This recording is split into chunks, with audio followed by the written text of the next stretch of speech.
네, 4월 3일 큐티 예배 시작하도록 하겠습니다. 복음의 진리를 전하도록 은사를 따라 부릅시다.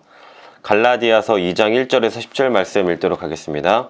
14년 후에 내가 바나바와 함께 디도를 데리고 다시 예루살렘에 올라갔나니 계시를 따라 올라가 내가 이방 가운데서 전파하는 복음을 그들에게 제시하되 유력한 자들에게 사사로이 한 것은 내가 다름질하는 것이나 다름질한 것이 헛되지 않게 하려 함이라.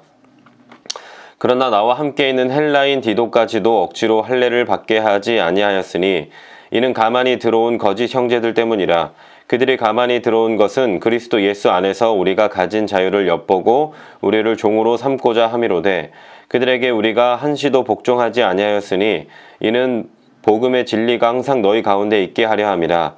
유력하다는 이들 중에 본래 어떤 이들이든지 내게 상관이 없으며 하나님은 사람을 외모로 취하지 아니하시나니 저 유력한 이들은 내게 의무를 더하여 준 것이 없고 도리어 그들은 내가 무할례자에게 복음 전함을 맡은 것이 베드로가 할례자에게 맡음과 같은 것을 보았고 베드로에게 역사하사 그를 할례자의 사도로 삼으신 이가 또한 내게 역사하사 나를 이방인의 사도로 삼으셨느니라.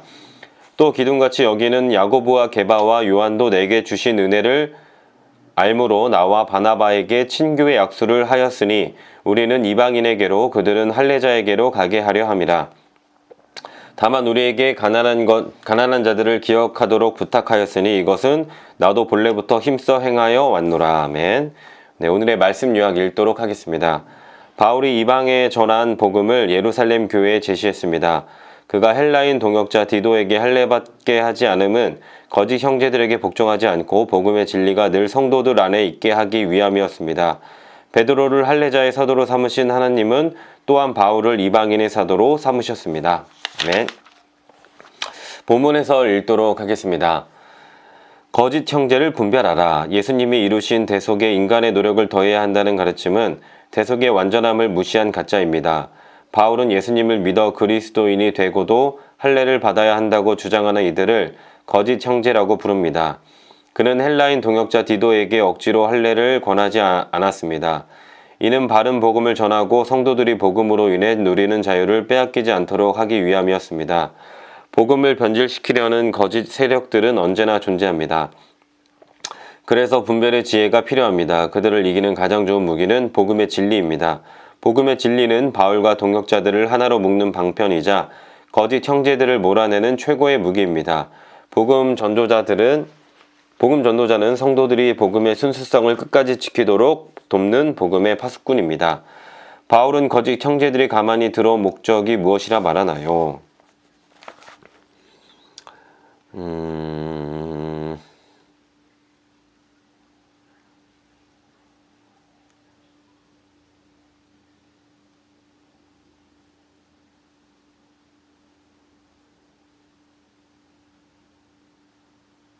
복음을 변질시키려는 거짓 세력들이죠. 네. 복음을 변질시키는 자들. 복음의 진리 안에 굳게 서 있도록 내가 돌아보아야 할 지체는 누구인가요? 네, 사랑하는 제 와이프.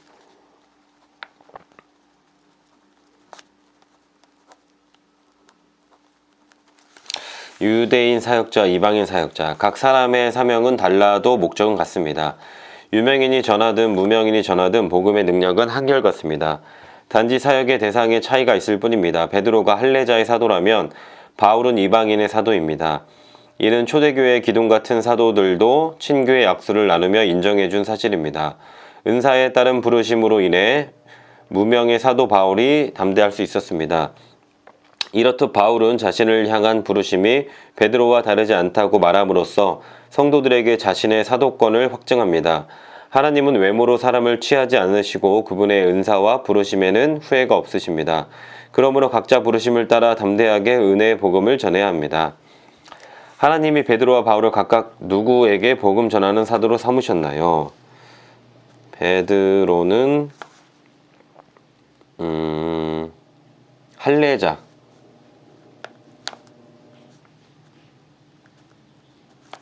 바울은 이방인.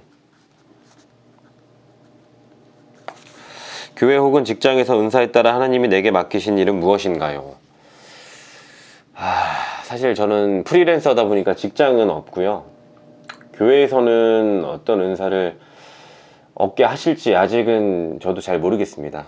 근데 일단은 제 와이프를 잘 적응시켜서 조금 믿음이 좀 정착할 수 있도록, 싹이 틀 수 있도록 도와주는 것.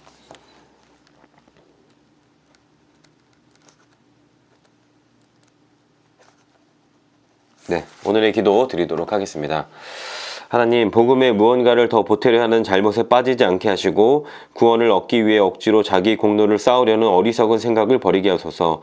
의무감이 아닌 거저받는 은혜와 자유에 감사하는 마음으로 도움이 필요한 이들을 돌보며 협력하는 참신앙의 공동체가 되게 하소서. 아멘. 네, 묵상 에세이를 읽고 마치도록 하겠습니다. 뜻밖의 길을 내시다. 왜 성령인가? 조정민님의 글입니다. MBC 뉴스 앵커를 거쳐 보도국 부국장 자회사인 IMBC 대표로 일하다가 이를 내려놓고 2003년 50세가 넘는 나이에 미국의 고든 콘월신 학교에 입학했습니다. 공부하기에도 시간이 부족하고 건강도 여의치 않은 와중에 미국에서 교회 사역까지 하게 되었습니다. 남들은 이를 두고 무모한 도전이라고 했습니다. 이성적으로 생각하면 이해하기 힘든 일이지만 제 인생 항로는 전적으로 하나님 손안에 있음을 고백하지 않을 수 없었습니다. 2012년에는 5년 반 동안 몸담았던 기간을 제 뜻과 상관없이 떠나야 했습니다. 당시에는 그 이유를 알 수 없었지만 베이직 교회를 개척하고 나서 보니 성도들을 말씀으로 섬기도록 제 삶의 방향을 성령께서 조정하신 것임을 알 수 있었습니다. 오랜 시간 자신이 공들여 세운 계획이 한순간에 수포로 돌아가기도 하고 넓은 길로 가고 싶은데 좁은 길이 열리기도 합니다.